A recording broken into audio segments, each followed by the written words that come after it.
Direct News TV. May 28, 2023. As Elizabeth Holmes heads to prison for fraud, questions remain about her motives. San Jose, California. As Elizabeth Holmes prepares to report to prison next week, the criminal case that laid bare the blood testing scam at the heart of her Theranos startup is entering its final phase.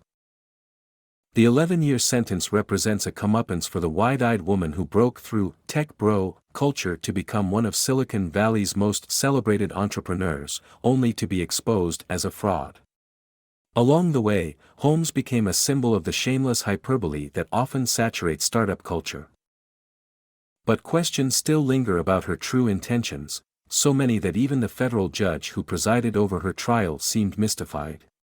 And Holmes' defenders continue to ask whether the punishment fits the crime. At 39, she seems most likely to be remembered as Silicon Valley's Icarus, a high-flying entrepreneur burning with reckless ambition whose odyssey culminated in convictions for fraud and conspiracy.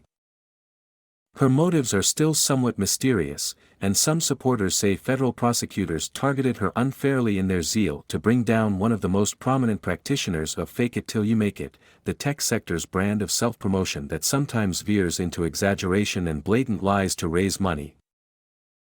Holmes will begin to pay the price for her deceit on May 30th when she is scheduled to begin the sentence that will separate her from her two children, a son whose July 2021 birth delayed the start of her trial and a 3-month-old daughter conceived after her conviction.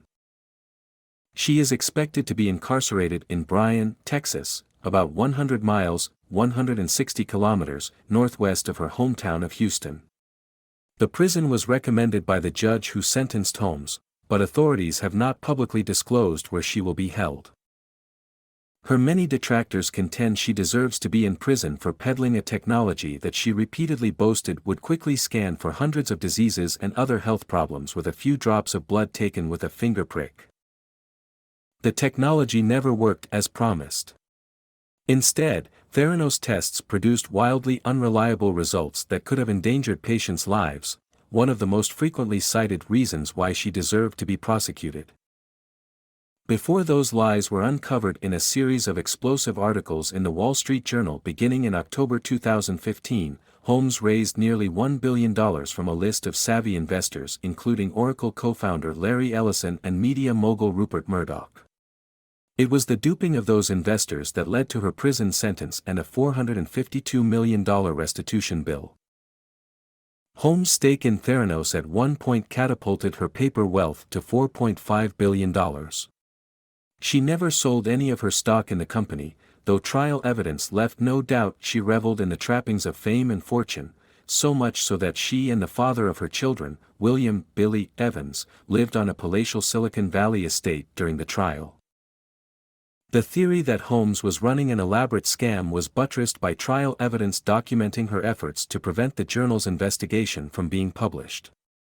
That campaign compelled John Carreyrou, the reporter responsible for those bombshell stories, to attend court and position himself in Holmes' line of vision when she took the witness stand.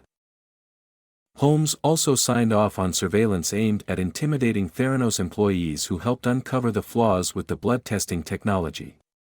The whistleblowers included Tyler Shultz, the grandson of former Secretary of State George Shultz, whom Holmes befriended and persuaded to join the Theranos board. My name is Kingsley. Please like, share, subscribe and hit that notification bell so you can be the first to be notified whenever we post. You won't regret it.